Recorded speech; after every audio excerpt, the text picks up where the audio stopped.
So even if you buy this bit about that the fires are what brought the building down, how do you explain, like you said, that there was minimal fire damage from the angle the plane hit the south tower, yet it came down first? Right, and well, it's also even worse than that, because it turns out later they were hiding the radio transmissions of the firemen. As the firemen were climbing up the stairs here, they were sending reports on their radio to their station, you know, to tell them what's going on. And they were up in the fire zone of both towers. They're walking around up there, sending back reports.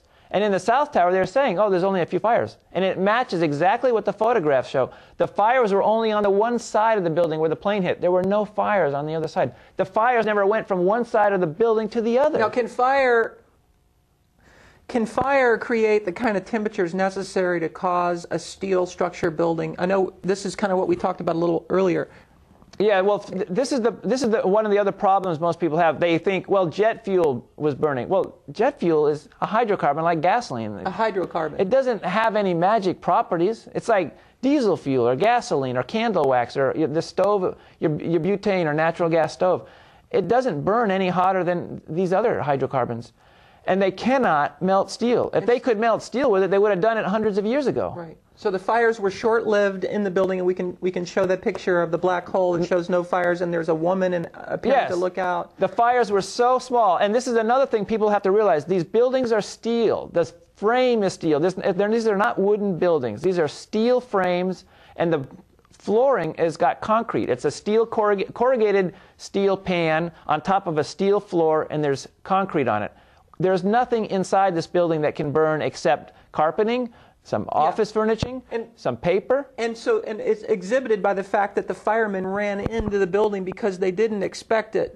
The rescuers believed that this will be okay. We're going to go up and we're going to help people. We're not really in a dangerous situation.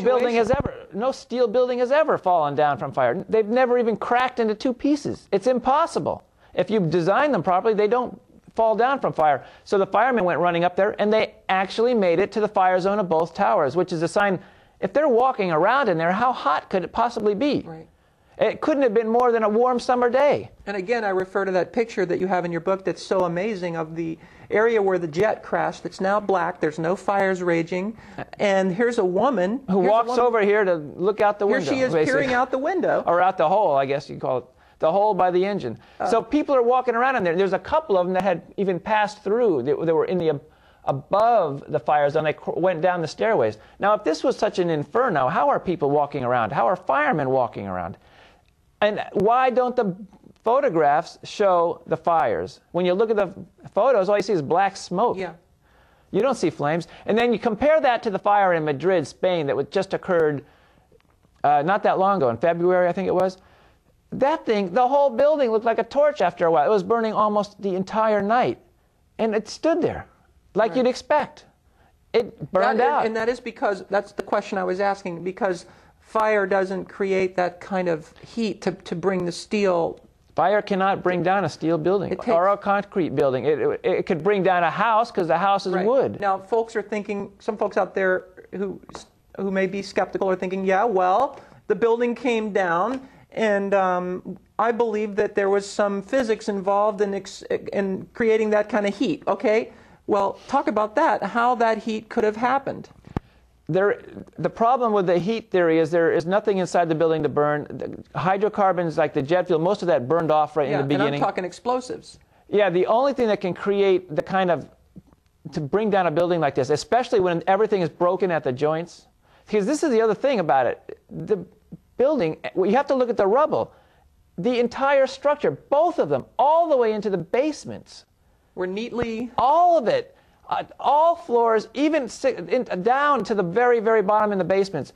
The entire steel structure was just pulverized. Pulverized the same way Building 7 was found as it came straight down into its own footprint. Yeah, and so let's assume there is a fire here and a fire here.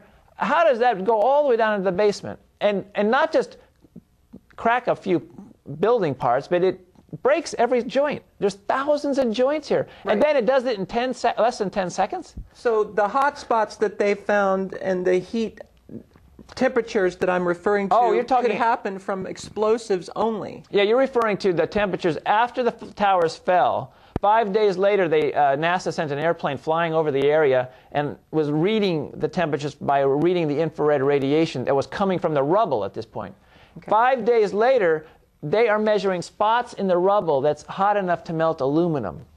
This is like 1,300 degrees at the South Tower and at Building 7. Now, you got to think about this. The towers fall down. The firemen go out there. They're spraying water on it. There was a few days of misting, rain. 5 days later, the top of the rubble is at the melting point of aluminum in a few spots. Now, how does a building fall down? 5 days later, you put aluminum on it and it melts. I mean, where does this heat come from? What's your explanation for that? There's only one way you can explain it. These things were brought down with explosives. There was a lot of heat in here from all the explosives. They may have had thermite, too, in here to help for some reason or another. We were the first ones in the second tower after the plane struck. I was taking firefighters up in the elevator to the 24th floor to get in position to evacuate workers. On the last trip up, a bomb went off. We think there was bombs set in the building. We don't know exactly what they did, but it's a sign of explosives when you have this kind of temperature. And you're talking about physics right now. Yes, and the physics professors was looking at this too. I'll read a little bit of that. I'm glad you brought it up. This is the Brigham Young the Brigham physics professor.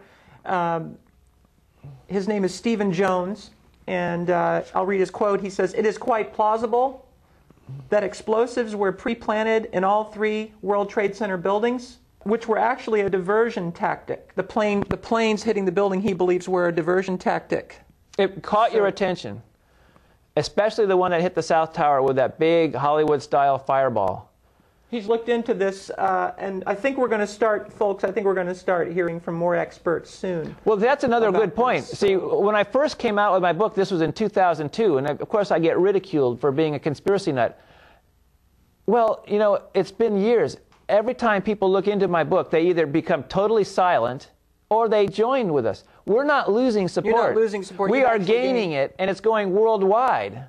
And it's even, stuff is getting translated. Like right now, I even have my DVD translated. It's in German. Someone decided to turn it into German.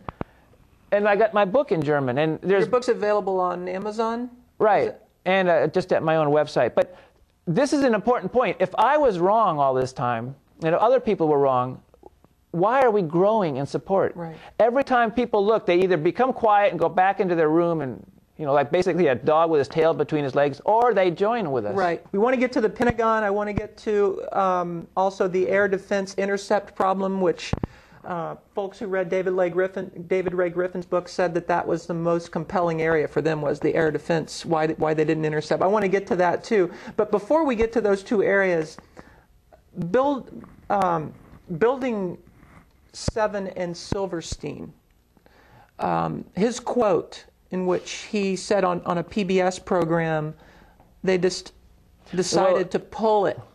Well, yeah, he made this very bizarre quote, which he was saying, I got a call from the fire department commander telling me they were not sure they would be able to contain the fires in Building 7. I remember getting a call from the fire department commander telling me that they were not sure they were going to be able to contain the fire. And I said, you know, we've had such terrible loss of life. Maybe the smartest thing to do is pull it. And they made that decision to pull, and then we watched the building collapse. And I said, you know, we've had such a terrible loss of life. Maybe the smartest thing to do is pull it. Now and they made that decision to pull, and then we watched the building collapse. Could you just explain to everyone what that term means? It's slang. Well, the demolition companies will use it to mean demolish the building or pull it down in some way. The term is known destroy the building as a slang term, and he actually used it to destroy. In the context of his statement, there's no question. The context is that when he says they made the decision to pull it, he's talking about Building 7. Yes. And I know you've said that some people want to try to say he's talking about pulling out the battalion, but that doesn't fit the context of how he's speaking there. Even if they're pulling out the battalion, it doesn't make sense to say, because replace it with battalion. I mean, they made that decision to pull out the battalion, and then we watched the building collapse. I mean, that doesn't follow. How do they know the building's going to collapse? That's right. It's a steel frame building. Nothing he says makes any sense. And it wasn't hit by a plane. Building 7 was not hit by a plane.